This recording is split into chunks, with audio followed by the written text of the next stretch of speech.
जय हिंद दोस्तों। आज की क्लास में आपका स्वागत है। आप देख रहे हैं सुरदिल से। पिछले क्लास में हमने देखा था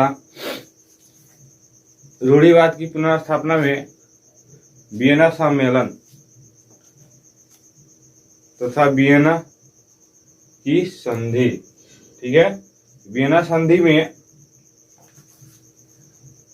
वियना संधि के अनुसार यूरोप में राजनीतिक मानचित्र में फिर बदलाव क्या किए गए, उसी को हम लोग को देखना है। यानी वियना संधि के अनुसार यूरोप के मानचित्र में फिर बदलाव हुआ, क्या हुआ वही हम लोग को पढ़ना है। ठीक है, तो पहला बदलाव जो हुआ कह रहा है,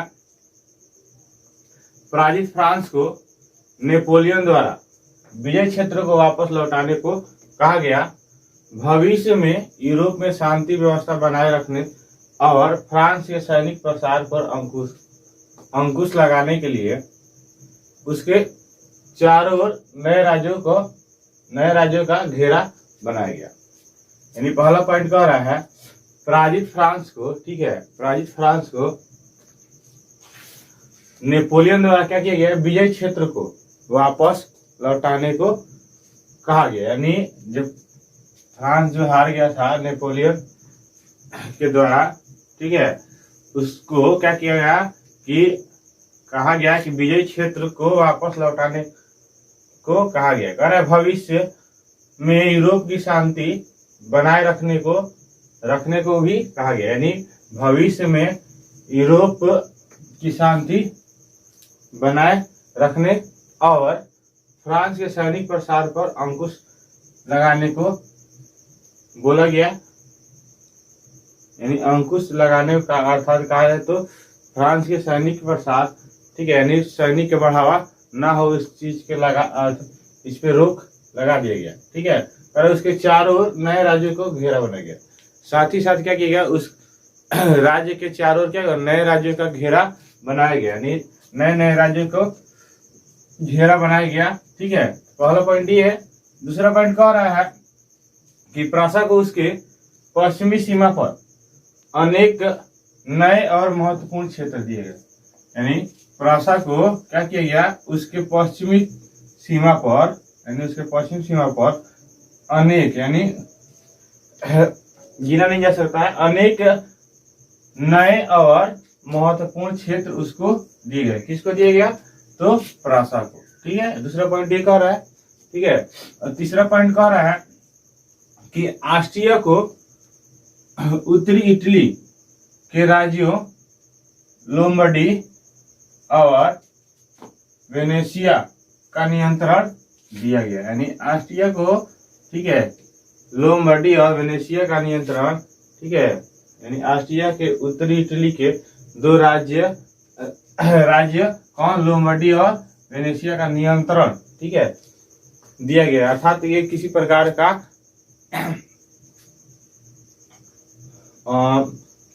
का युद्ध वगैरह ना करे, इस चीज का नियंत्रण इस पे दिया गया। यानी अर्थात वहाँ देश उसको चलाने के लिए दिया गया। ठीक है, ऑस्ट्रिया को, ठीक है, उत्तरी इटली के दो राज्य कौन कौन, लोम्बार्डी और वेनेशिया का नियंत्रण। ठीक है, कह रहा है नेक्स्ट कि चौथा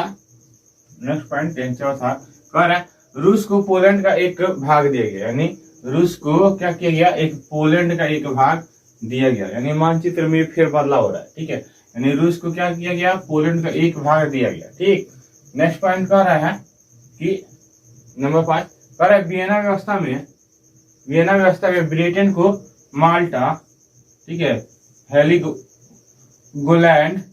ठीक है, अर्मेनियन द्वीप समूह तथा केप ऑफ गुड होप पर नियंत्रण मिला। ठीक है, यानी कह रहा है वियना व्यवस्था में ब्रिटेन को किस किस पे, माल्टा, हेलिगोलैंड, आर्मेनियम, ठीक है, द्वीप समूहों पर क्या मिला, द्वीप समूह तथा आर्मेनियम द्वीप समूह तथा केप ऑफ गुड होप पर इसका नियंत्रण मिला। किसका, ब्रिटेन का। ठीक है, इन सब पे नियंत्रण करने को दिया गया। या आप लीजिए इसे क्षेत्र को, इस राज्य को या फिर इस देश को चलाइए। ठीक है, तो ये किसको मिला? ब्रिटेन को मिला। ठीक है, नेक्स्ट पॉइंट कह रहा है नेपोलियन द्वारा स्थापित 39 राज्यों के जर्मन महासंघ को भंग नहीं किया गया। यानी नेपोलियन ने क्या किया था?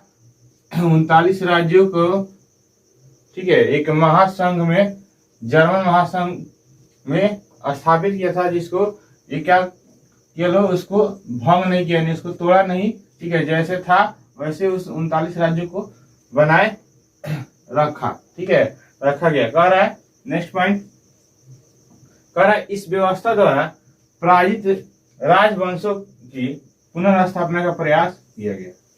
यानी इस व्यवस्था द्वारा पराजित राजवंशों की पुनर्स्थापित, यानी फिर से उसको तैयार करने का क्या किया? प्रयास किया गया। कह रहा है फ्रांस और स्पेन में राजवंश का राज्य स्थापित हुआ। कह रहा है फ्रांस और स्पेन, ठीक है, में क्या हुआ कि राजवंश का फिर राज्य स्थापित हुआ। यानी वहां पे राज्य शासन स्थापित हुआ। जिस राजा का वंश पहले राज करता था, उसी राजा को वंश को क्या किया? फिर राजवंश स्थापित हुआ। कह रहा है फ्रांस में लुई 18वां, यानी वहां पे क्या था? लुई साम्राज्य का राज था। कह रहा है लुई 18वां को राजगद्दी मिली। यानी वहां पे क्या मिली? लुई 18वां को राजगद्दी मिली। किस? फ्रांस में। कहा? तो फ्रांस में। कह रहा है इटली में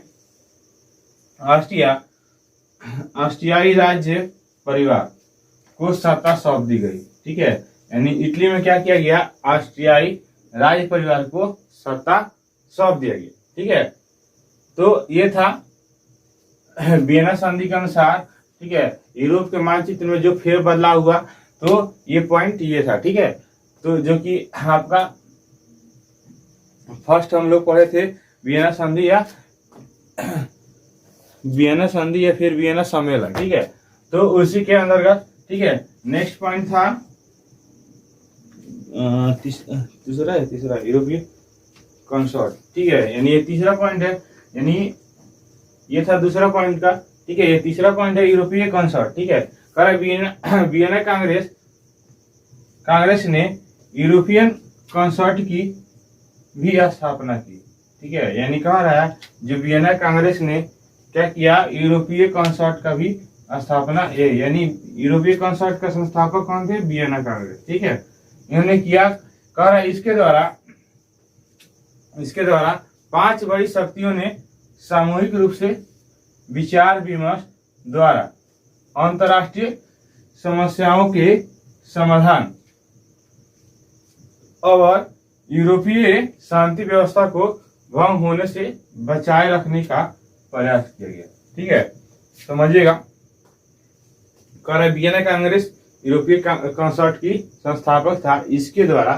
ठीक है, यानी वियना कांग्रेस के द्वारा, ठीक है, नहीं, यूरोपीय कंसॉर्ट के द्वारा। कह रहा है इनके द्वारा 5 बड़ी शक्तियों के सामूहिक रूप से विचार विमर्श द्वारा, यानी 5 बड़ी शक्तियां, ठीक है, सामूहिक रूप से विचार विमर्श, यानी सोच समझ कर विमर्श द्वारा अंतर्राष्ट्रीय समूहों के, ठीक है, समाधान और यूरोपीय शांति व्यवस्था को भंग होने से बचाए रखने का प्रयास किया गया। ठीक है, यानी कह रहा है जो 5 बड़ी शक्तियां ने सामूहिक रूप से विचार विमर्श द्वारा अंतर्राष्ट्रीय समस्याओं के समाधान और यूरोपीय शांति व्यवस्था को भंग होने से बचाए रखने का क्या किया गया? प्रयास किया गया। कह रहे वियना सम्मेलन में 2 प्रस्तावें पारित हुई। यानी वियना सम्मेलन में 2 प्रस्ताव पारित हुई। ठीक है, पहला है पवित्र संघ, ठीक है, जो कि रूस के जार अलेक्जेंडर के द्वारा किया गया। ठीक है, दूसरा कह रहा है कि चतुराष्ट्र मैत्री, ठीक है, जो कि ऑस्ट्रिया के चांसलर के द्वारा इस दोनों का स्थापना हुआ। ठीक है, तो ये था यूरोपीय कंसॉर्ट। ठीक है, कह रहा है स्थापना हुआ। कह रहा है इसमें थोड़ा सा और है, समझ लीजिए। कह रहा है कि पवित्र राष्ट्रीय चांसलर मैत्री योजना प्रस्तुति कह रहा है। जार का मानना था कि, ठीक है, जार का मानना था कि, यानी कहा रूस के जार का मानना था, यानी अलेक्जेंडर का मानना था कि यूरोप के सभी राजा एक दूसरे के भाई तुल्य हैं, यानी भाई के समान है। ठीक है, ठीक है, कह रहा है कि एक दूसरे के भाई के समान है, भाई के जैसे है। कह रहा है अतः आवश्यक है कि आवश्यकता पड़ने पर एक राजा दूसरे राजा की सहायता करेंगे। ठीक है, यानी अलेक्जेंडर ने कहा कि एक राजा दूसरे राजा के भाई के समान है, आवश्यकता पड़ने पर एक राजा दूसरे राजा क्या करेगा, मदद करेगा, सहायता करेगा। कह रहा है मेटरनिक की योजना अनुसार ऑस्ट्रिया, यानी मेटरनिक के योजना का अनुसार ऑस्ट्रिया, प्रासा, ब्रिटेन और रूस ने चतुराष्ट्रीय मैत्री स्थापना की। ठीक है, यानी मेटरनिक का योजना था, ठीक है, ऑस्ट्रिया, प्रासा और ब्रिटेन और रूस ने क्या किया, मिलकर के क्या चतुराष्ट्र मैत्री स्थापना की, यानी इन चारों को मिलाकर एक चतुराष्ट्र मैत्री की स्थापना की। कह रहा है जिसके उद्देश्य समय समय पर सम्मेलन आयोजित कर यूरोप की शांति भंग करने वाले खतरा से बचाने का उपाय सुझाना था। यानी इन चारों देशों का, ठीक है, यानी ऑस्ट्रिया, प्रासा और ब्रिटेन, रूस, जो मिलकर क्या किए, चतुराष्ट्र मैत्री बने, जो कि ऑस्ट्रिया के चांसलर ने इसको क्या किया था, प्रतिपालन किया, यानी बनाया। कह रहा है कि इसका उद्देश्य जो था समय समय पर सम्मेलन आयोजित कर, यानी सभी को एक जगह बैठा कर समझा बुझा कर, ठीक है, यूरोप की शांति को क्या करना, शांति को जो भंग करने वाला खतरा है उससे बचाने का उपाय खोजना इन चारों का काम था। ठीक है, यानी कौन चारों, तो आपका ऑस्ट्रिया, प्रासा, ब्रिटेन, जो कि चतुर्थ मैत्री, यानी इस चतुर्थ मैत्री का काम क्या था कि यूरोप में जो खतरा मंडाने वाला होगा, यानी खतरा होने वाला होगा, उसको क्या करना चाहिए, बैठकर चारों आदमी सोच विचार करके क्या करेगा, उस खतरा को टालने का प्रयास करेगा। कह रहा है स्पष्टतः यूरोपीय कंसर्ट ने यूरोप में क्रांतिपूर्वक व्यवस्था को बनाए रखने का प्रयास किया। ठीक है, यानी यूरोपीय कंसर्ट, ठीक है, जो कि जो दो संघ में बांटा, ठीक है, दो प्रस्ताव पारित किए गए, पवित्र संघ और चतुराष्ट्रीय। तो यानी इन चारों का मेन उद्देश्य क्या था कि मिलजुल कर क्या किया जाए, यानी देश की रक्षा की जाए। ठीक है, तो इस नियम के द्वारा यूरोपीय कंसर्ट द्वारा, ठीक है, ये व्यवस्था बनाए रखने का प्रयास किया गया। कह रहा है 1825 तक जार अलेक्जेंडर और मेटरनिक की योजनाएं समाप्त हो गई। यानी सन 1825 में जार अलेक्जेंडर, ठीक है, क्या हुआ, इसकी जो योजनाएं थी ये सभी समाप्त हो गई। अब हम लोग पढ़ेंगे मेटरनिक की व्यवस्था।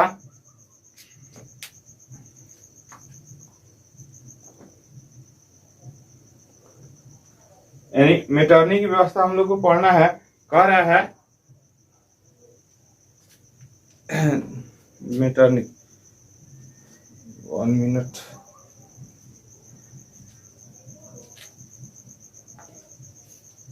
जिंदगी एक सफर है सुहाना, यहाँ कल क्या हो किसने जाना।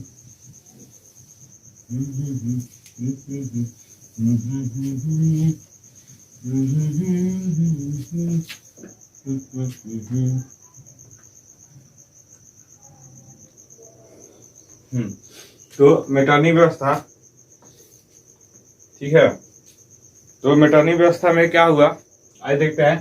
कह रहा है मेटरनिक की व्यवस्था, ठीक है, यानी मेटरनिक जो कि एक चांसलर था, कह रहा है वियना सम्मेलन और उसके बाद की यूरोपीय, ठीक है, यानी वियना सम्मेलन और उसके बाद की यूरोपीय व्यवस्था स्थापित करने में प्रमुख भूमिका ऑस्ट्रिया के चांसलर मेटरनिक की थी। ठीक है, यानी ये मेटरनिक कौन था, ऑस्ट्रिया के चांसलर था, जिसकी प्रमुख भूमिका क्या थी कि वियना सम्मेलन और उसके बाद की यूरोपीय व्यवस्था को स्थापित करना। ठीक है, तो इसका जो मुख्य भूमिका था आर्चीआई चांसलर का मेटरनिक कौन है, वह घोर प्रतिक्रियावादी। ठीक है, यानी वह घोर प्रतिक्रियावादी था। ठीक है, क्रांति के संदेशों को कट्टर विरोधी, यानी क्रांति के संदेश जो देते थे उसको कट्टर विरोधी भी था। ठीक है, कह रहा है एवं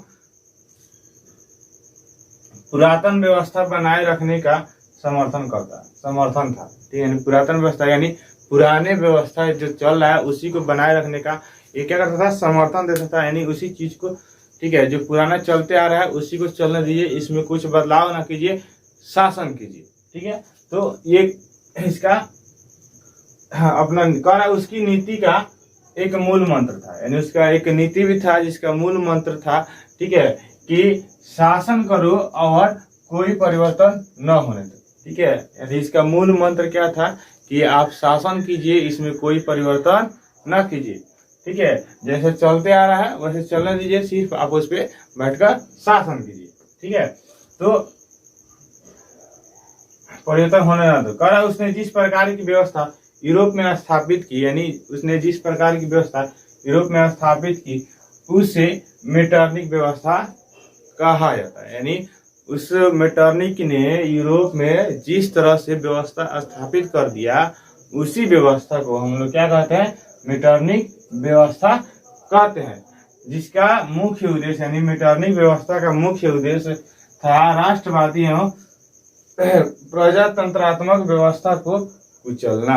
यानी जो राष्ट्रवादी भावना था मन में कि हाँ हम अब आजाद रहेंगे, हम अपने हिसाब से अपना जीवन व्यतीत करेंगे, हम अपने हिसाब से अपने देश को मानेंगे, अपने हिसाब से अपना राजा चुनेंगे। ठीक है, या प्रजातंत्रात्मक कहा जाए तो प्रजा का शासन, इसी सब को क्या करना था, इसका कुचलना। यानी मुख्य उद्देश्य था कि ये सब को भंग किया जाए। यानी ये मेटरनिक का क्या था, मेटरनिक की व्यवस्था था। ठीक है, इसी को हम लोग बोलते हैं मेटरनिक की व्यवस्था। ठीक है, इसमें कह रहा है कुचलना था, कह रहा है 1815 से 1848 ईस्वी के मध्य मेटरनिक ने यूरोप में राष्ट्रवाद और संसदीय प्रणाली के विकास को रोकने का यथासंभव प्रयास किया। ठीक है, यानी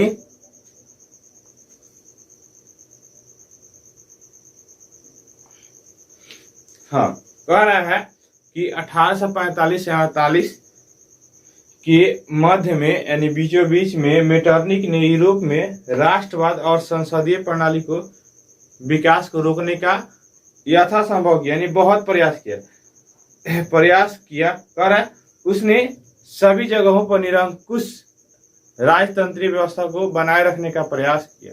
ठीक है, कह रहा है कि वह जो था कौन, मेटरनिक, वह सभी जगहों पर राजतंत्र व्यवस्था बनाए रखने का प्रयास लगातार किया करते रहा। कह रहा है क्रांति के सिद्धांतों को प्रसार रोकने के लिए प्रेस पर कठोर प्रतिबंध लगाया। यानी इसने क्रांति के सिद्धांतों को प्रसार जो हो रहा था, मतलब प्रचार हो रहा था, उसको फैलाव हो रहा था, उसको रोकने के लिए इसने क्या किया, उस प्रेस पर कठोर से कठोर पाबंदी लगाया। कह रहा है सरकार विरोधी विचारों को कुंद करने के उद्देश्य से वैसे अखबारों, पुस्तकों, नाटकों, गीतों पर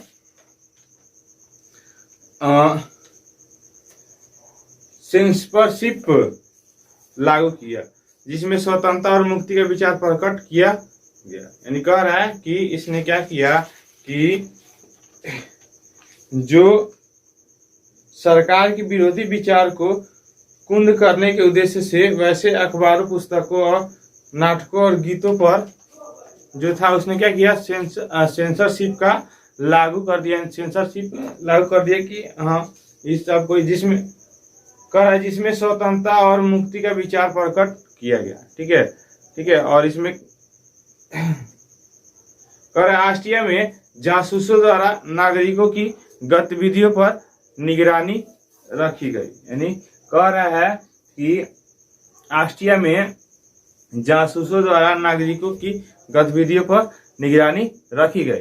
कह रहे विश्वविद्यालयों के शिक्षकों और छात्रों पर निगरानी रखे। इतना मतलब कि काला व्यवस्था किया था कि जो राष्ट्रीय के जासूस थे, जासूस, वो क्या किए, नागरिकों की गतिविधियों पर क्या किया, इन्होंने उस जासूस को लगा दिया। इसके साथ साथ वहाँ जो विश्वविद्यालय के शिक्षक और छात्र थे उन पर निगरानी भी रखा। कह रहे ऑस्ट्रिया के ही समान जर्मनी और इटली में भी राष्ट्रवादी गतिविधियों पर अंकुश लगाया। यानी कह रहा है कि ऑस्ट्रिया के समान ही इसने क्या किया, जर्मनी और इटली में भी राष्ट्रवादी गतिविधियों पर क्या किया, अंकुश लगाया। कह रहा है कार्लसवाद घोषणा द्वारा उसने उदारवाद के प्रचार पर रोक लगा दी। यानी कार्लसवाद घोषणा बनाया जिसके द्वारा क्या किया, उदारवाद के प्रचार पर इसने क्या किया, रोक लगा दिया। किसने, तो मेटरनिक ने। ठीक है। कह रहा इटली में भी निरंकुश शासक स्थापित किया गया। यानी इटली में भी निरंकुश शासन का स्थापना हुआ। कह रहा इस प्रकार यूरोप पर प्रतिक्रियावादी शासन का दौर चला। ठीक है। यानी इस तरह से यूरोप में प्रतिक्रियावादी शासन दौर चला।